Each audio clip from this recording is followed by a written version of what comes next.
Well, history is so important to the LGBTQ plus community. It helps us understand our past. The study of history helps us understand the future. Today's guest is Alan H. Beck.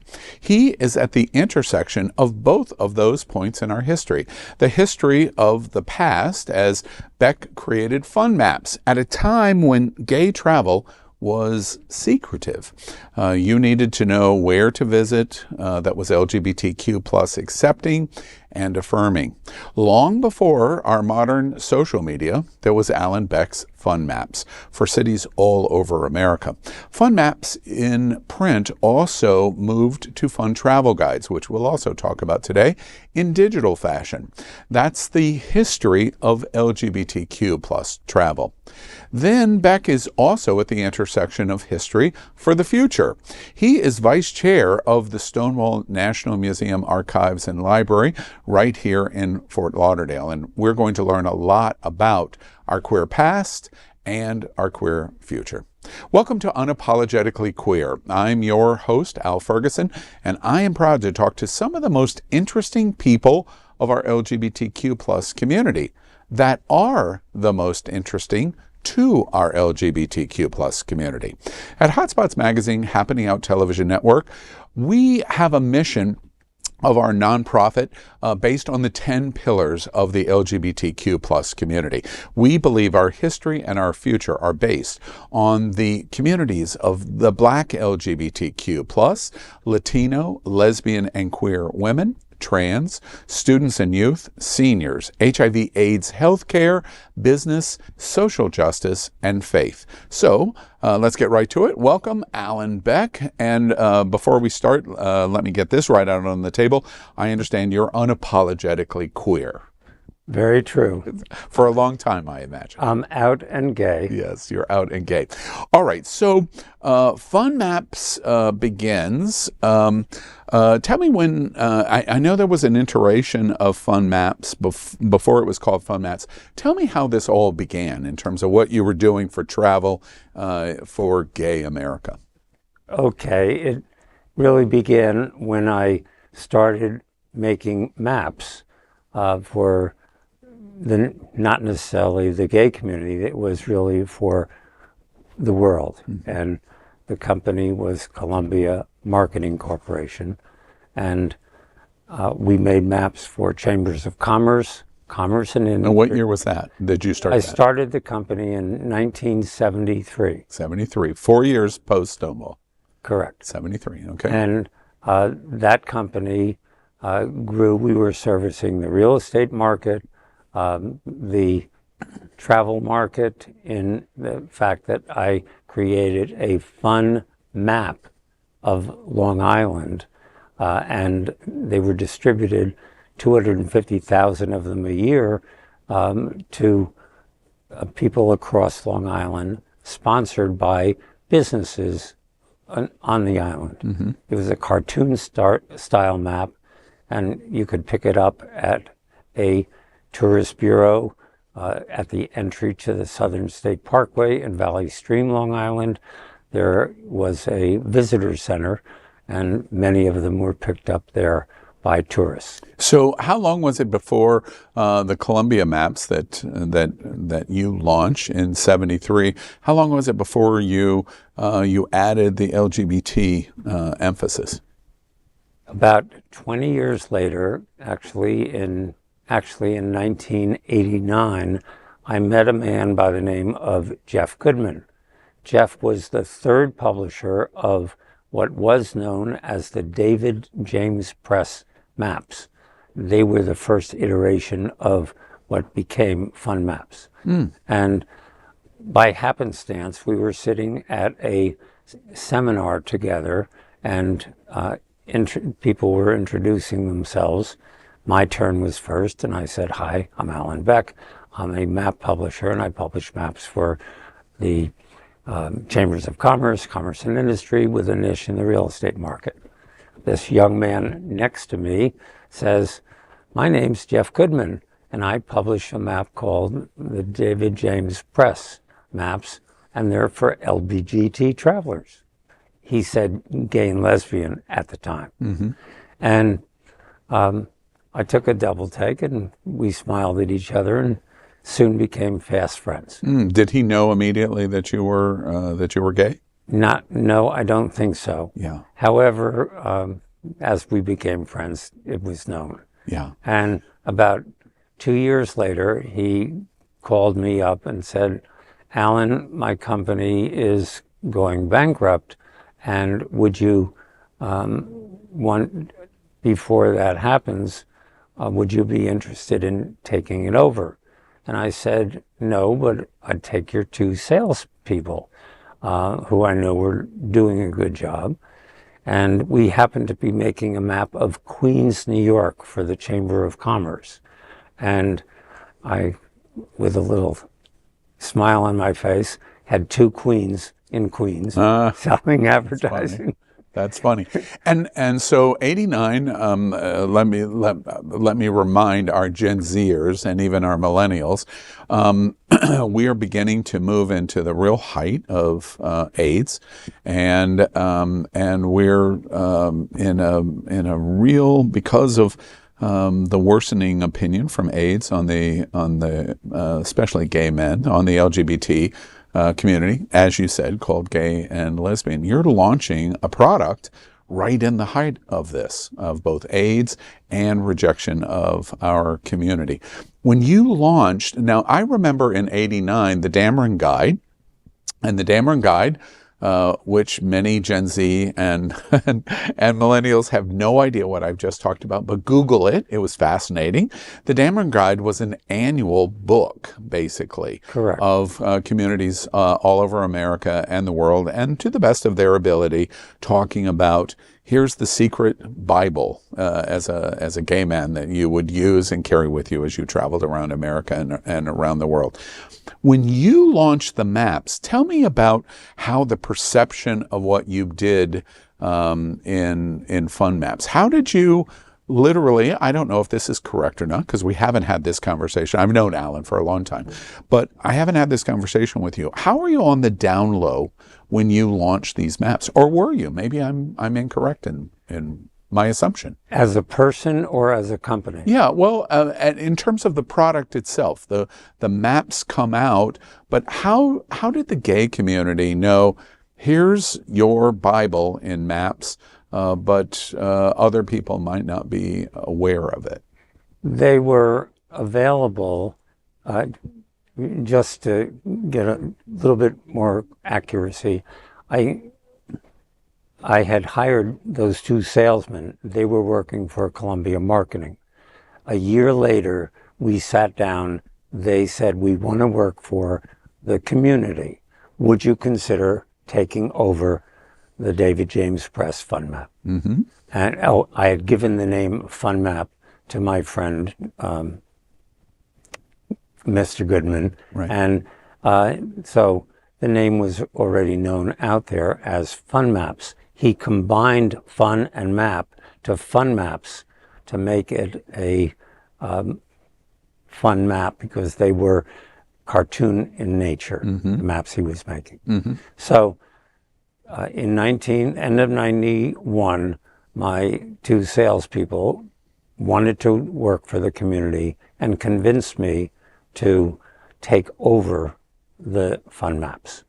And I agreed, figuring this would be another addition to the portfolio that I was already building.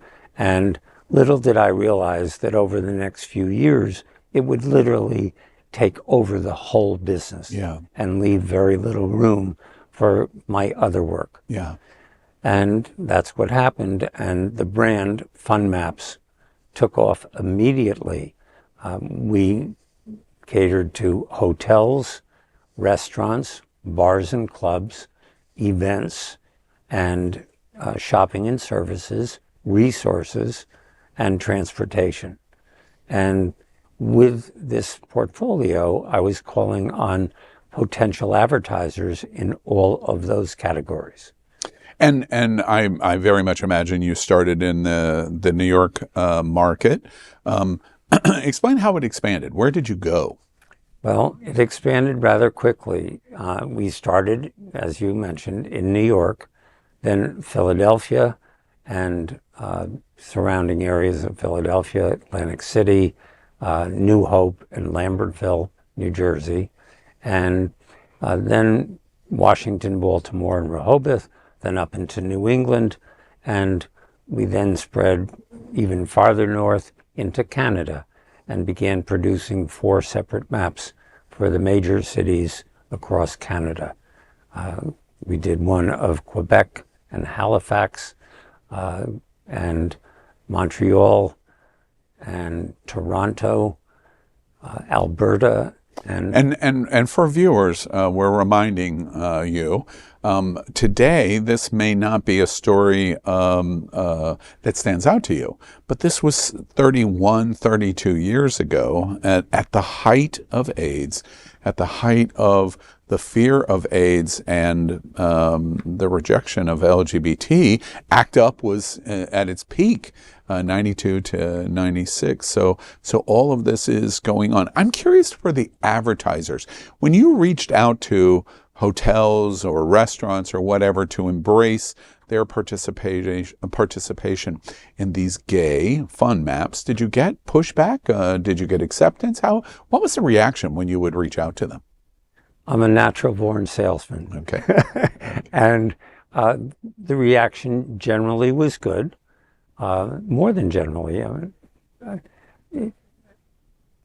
People who were in the decision-making sphere recognized that they had LGBT or gay, lesbian at that time, travelers coming to their doors.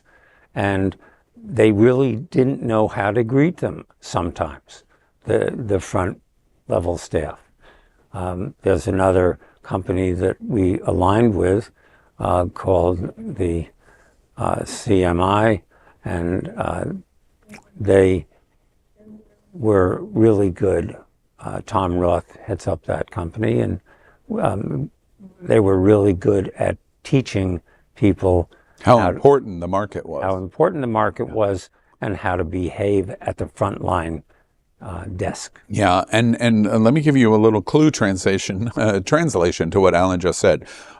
Many surveys and studies have been done that in relation to travel, LGBT and very specifically gay men are generally, there is a general agreement of survey that they travel 2.5 times more often than their straight counterparts and spend per transactions of their travel experience dramatically more money. So as a result, businesses that are pursuing LGBT business and clients, it's a nice pool to swim in because of the way they spend. I use those phrases that you just uttered. Yes. Consistently. Apparently I'm a good salesperson too. I'm curious in terms of, FunMaps, and again, in terms of this history of how the gay community traveled in America. These maps would give you understanding of going to Washington or going to Chicago or going to Toronto, what to do in those destinations that businesses that were not necessarily gay, but they were gay friendly. They wanted you to visit and travel, and including them in hotel, restaurant, of course, bars, events, etc., and so on. This is long before MapQuest and long before Google. None of that existed. How were you able to distribute the maps? I'm going to go to Washington, D.C. How did I trickle in to find out about FunMaps and learn about Washington, D.C. and what to do there? It was all done at that time, too, as well, by computer. We have a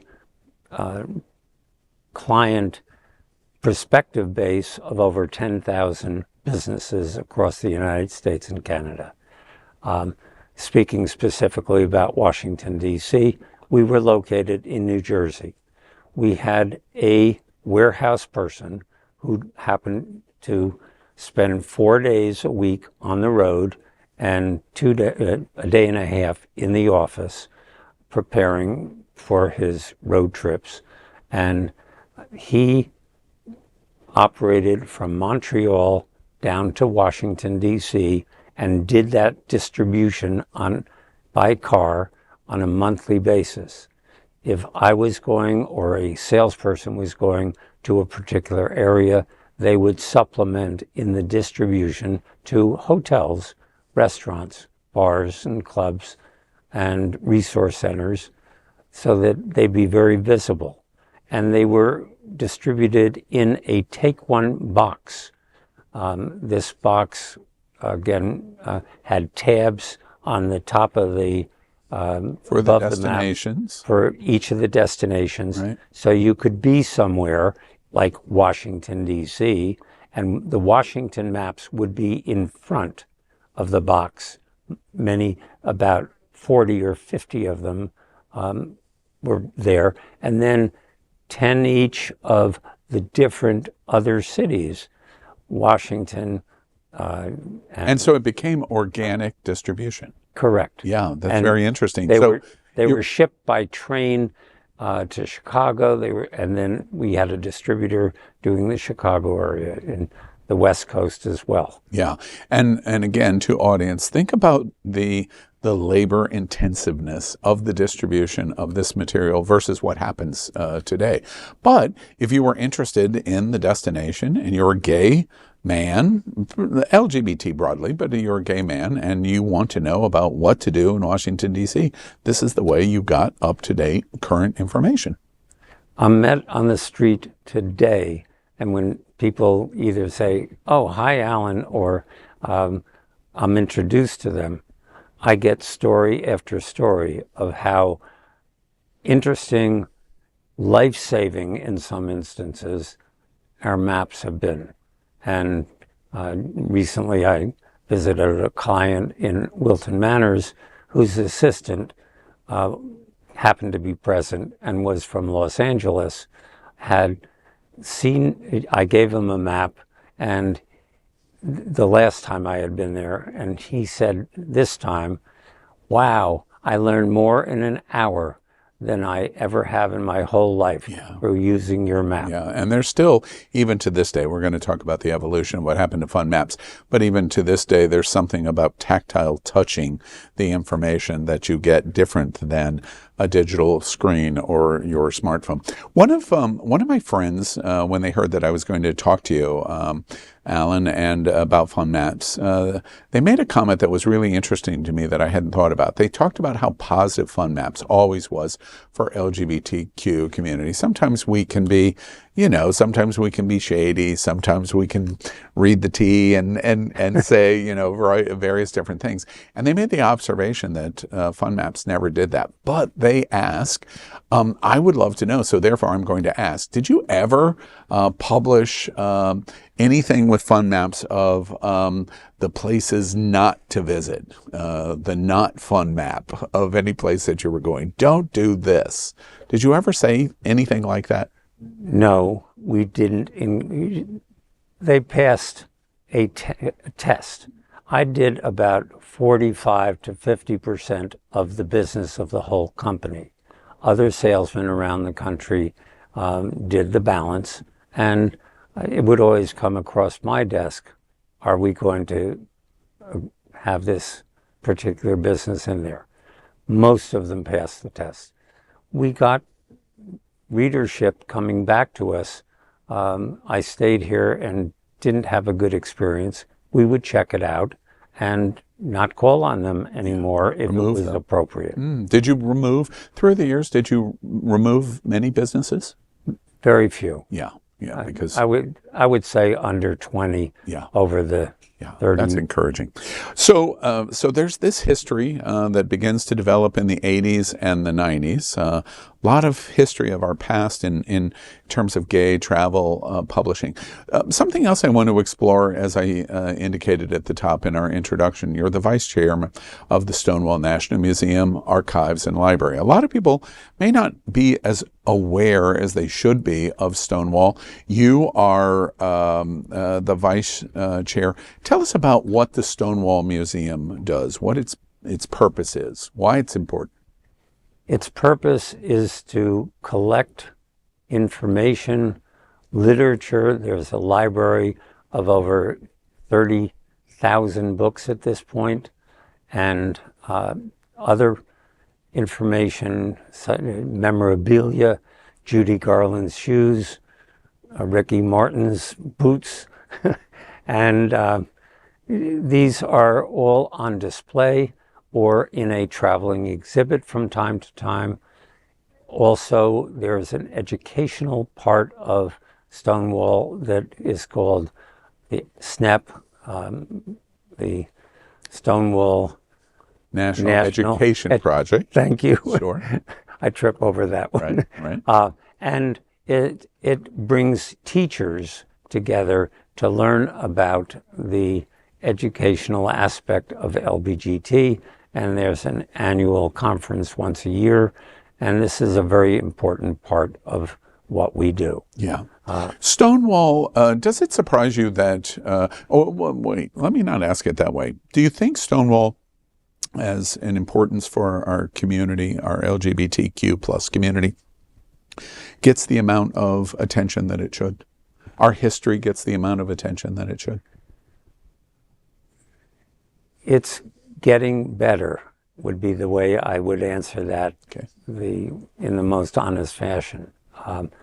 It doesn't always. Through our current executive director, Robert Keston, he's doing a marvelous job of expanding the aspect of people getting the message. We're doing it through PR releases, we're doing it through direct mail, and we're also doing it through the programs that we have, both traveling and in-house. Yeah. And Robert Keston, Executive Director of the Stonewall Museum, has just recently anchored at Core News Tonight, and we have made a commitment to elevate the visibility and awareness of Stonewall. I thought about Robert, and I thought about you, Alan, late last year when I watched Billy Eichner's Bros. And of course, the theme through the movie is the creation of an LGBT museum in New York City. And I thought it was hilarious. There was not a whole lot hilarious about the movie, but one of the things that I thought was hilarious is the board and the advisory voices of it had to be the L, it had to be the B, it had to be the T, it had to be the G. Is that your experience as vice chair at Stonewall? Do you think we could be better in being inclusive in our own community? Because a lot of people have written about that storyline in Bros, that it kind of puts its finger on what many people think is a major issue in our community, that we're divided among ourselves. What do you think about that? I've always been an inclusive person, not one, and of diversity. But the diversity and inclusion brings people together. The bar can certainly be raised all the time. And just last night, there was a wonderful get-together with Billy Porter at a place called The Venue in Wilton Manors. And he spoke so passionately about, I'm black first, and I'm gay, and I'm all of these other things. He grew up as an illiterate person, becoming literate, and seeking yet to be better and better. And he got to go to Carnegie Mellon to expand his acting career and his performance career. And he's made it. And he's giving back as well. And he stood there and said, stand up for what's right. Don't stop. And that's who I am. My motto, so to speak, is I want to leave this world a better place for humanity. That everybody, Al. Yeah, that does include everyone. The last thing I want to talk to you about, Alan, which I thought was interesting, and I want to talk about the evolution of FunMaps into the digital world. Now you're in a hybrid model. And I read this year, and actually started last year, that one of the things that you became passionate about and I think an intersection of FunMaps in your publishing history and travel, and the history of the Stonewall Museum as vice chair is politics. Now, you sit here in Fort Lauderdale and Wilton Manors, and you, like all the rest of us, have watched the bizarre world that we're living in with the politics that's going on in Florida, and specifically from Governor DeSantis, his run for president of the United States, etc. We watched so much last year of Don't Say Gay. And I read about how you are transforming the once upon a time fun maps into the fun travel guides. I'm holding one up, New York City, as an example, and this is what a modern version of Fort Lauderdale, Wilton Manors, looks like. You should pick one of these up to understand what has gone into the history of the creation of these products. But I understand that you have focused on the re-emphasis of them being gay travel guides. And I read a quote from you that said, Alan Beck, the gay travel maps means we're going to be gay, and yes, we will say gay. And that's something that is front and center because of the politics that we're watching. Do I have that correct? That's your thinking today? It's my thinking today, yes, and not as loudly as it was a year ago or so when I made this statement. Yeah. Again, I'm proud to be an out gay man. There's no shame for me on who I am. It's who I am, not what I am. Mm. And I'm out there. I'm standing up for my community, and that's my community at large. I'm not afraid of saying gay anytime, any place. Mm-hmm. And Alan, all of the years, more than 3 decades of doing this, of blazing a really iconic trail in gay travel, all of the destinations, all of the individual travel suppliers that you've interacted with, advertised in your guides through the years. Last thing I'm curious about is if you were going to say, here's the one destination or the one business that has served the LGBTQ community, what would it be? Who would it be? This is my top memory of the last 30 years at FunMaps, Fun Travel Guides. That's a good question.